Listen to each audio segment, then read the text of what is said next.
Can you become a credit card millionaire? It sounds a little crazy, but hear me out. Banks are constantly offering free money to us. 1% cash back, travel points, and 2% back on everything. What if you took every single cent of that and invested it religiously for your entire working life? Could you get rich using nothing but the rewards from your everyday spending? It's a tempting idea, building a fortune from money that wasn't even yours to begin with. We were so fascinated by this question, we decided to run a 30-year experiment, crunching the numbers to find out the truth. And what we discovered is a critical lesson for anyone with a credit card.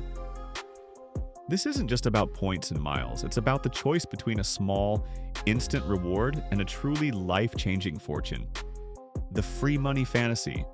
Let's be real, the psychology of credit card rewards is powerful. Every swipe feels like a small win. You buy groceries, you get 2% back. You fill up your car, you get a point. It feels like you're hacking the system, getting a discount on life itself. Credit card companies are marketing geniuses. They've turned spending into a game, and points are how we keep track of the score. We collect them, hoard them, and strategize how to get more. They're selling a dream of effortless wealth. Free flights, free hotels, free cash. And lately, they've taken it a step further. Some cards now let you funnel those rewards directly into an investment account. You can find cards that will automatically slide your cash back into a brokerage account, a retirement fund, or even a college savings plan. This makes the fantasy even more powerful. An automatic wealth machine, fueled entirely by your daily spending. No extra work, no painful budgeting, just pure passive growth from free money. It's an incredibly seductive idea, and it's what we want to test. Is this dream achievable, or is it just a fantasy? The 30-year experiment, setting the stage. To put this to the test, let's invent someone. We'll call her Jane. Jane is responsible and diligent. She's not a wild spender, but she lives a normal life, putting about $3,000 a month on her credit card for all her expenses. Groceries, utilities, gas, entertainment, the works.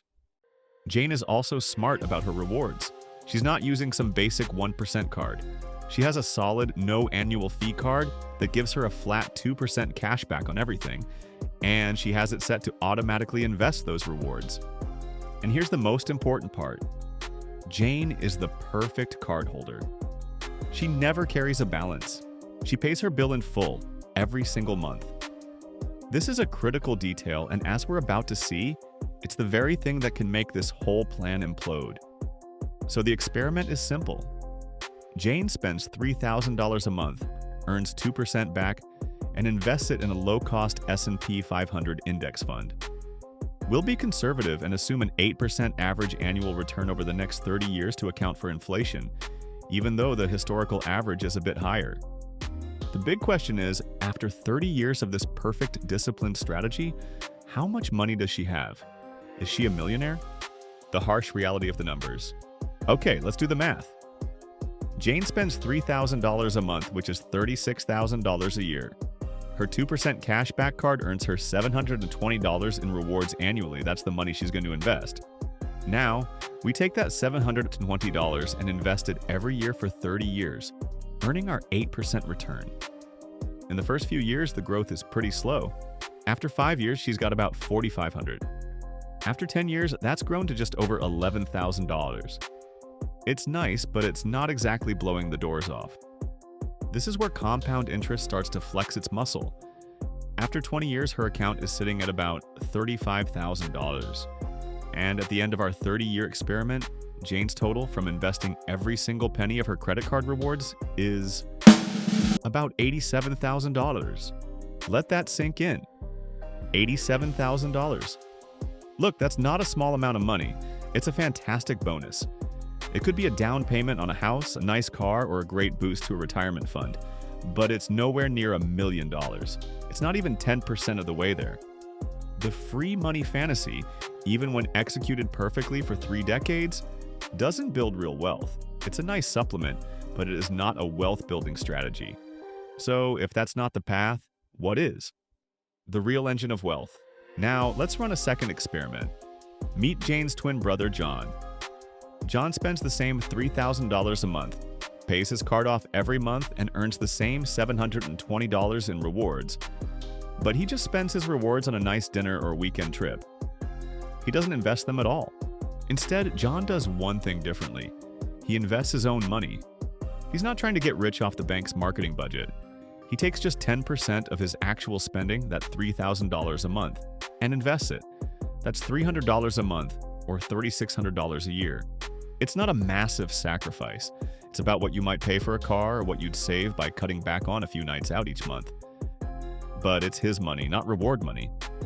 John invests that $3,600 a year into the same S&P 500 fund, earning the same 8% return for the same 30 years. At first, his journey looks a lot like Jane's, just bigger. But the difference in the amount being invested, $3,600 of his own money versus Jane's $720 in rewards, creates a massive gap over time. After 10 years, John has over $56,000. After 20 years, he's closing in on $175,000. And at the end of the 30 years, John's investment account is worth over $408,000. Let's put those numbers side by side. Jane, by perfectly investing her free rewards, ended up with $87,000. John, by ignoring his rewards and just investing 10% of his own money, ended up with over $408,000. That's more than 4.5 times what Jane has. This is the whole point. The real engine of wealth isn't skimming 2% off the top. It's the disciplined habit of paying yourself first and investing your capital. Building wealth isn't a clever hack, it's a habit. The downfall, the two-sided blade of credit. So far, we've been assuming our twins are perfect financial specimens. But what happens if they slip up? This is where the credit card turns from a handy tool into a dangerous trap. The average interest rate on a credit card carrying a balance in 2025 is brutally high, somewhere between 22 and 25%. What? Let's just call it 24%. That means you're paying 2% interest every single month. Remember Jane's $3,000 in monthly spending? Let's say one month, an unexpected car repair pops up, and she can't pay the full balance. If she carries that $3,000 balance for just 1 month, the interest charge would be about $60. Now think about her rewards. She earns 2% back on that $3,000, which is $60. In one single month of carrying a balance, the interest she pays completely erases the rewards she earned. All that effort to beat the system vanishes in 30 days. If she let that balance sit for a year, the compounding interest would spiral, costing her hundreds and wiping out an entire year's worth of rewards plus more. This is the fatal flaw in the plan. The upside is a slow, steady 2% gain. The downside is a catastrophic 24% loss. The game is rigged against you. Financial experts all agree your absolute top priority should be paying off high-interest debt.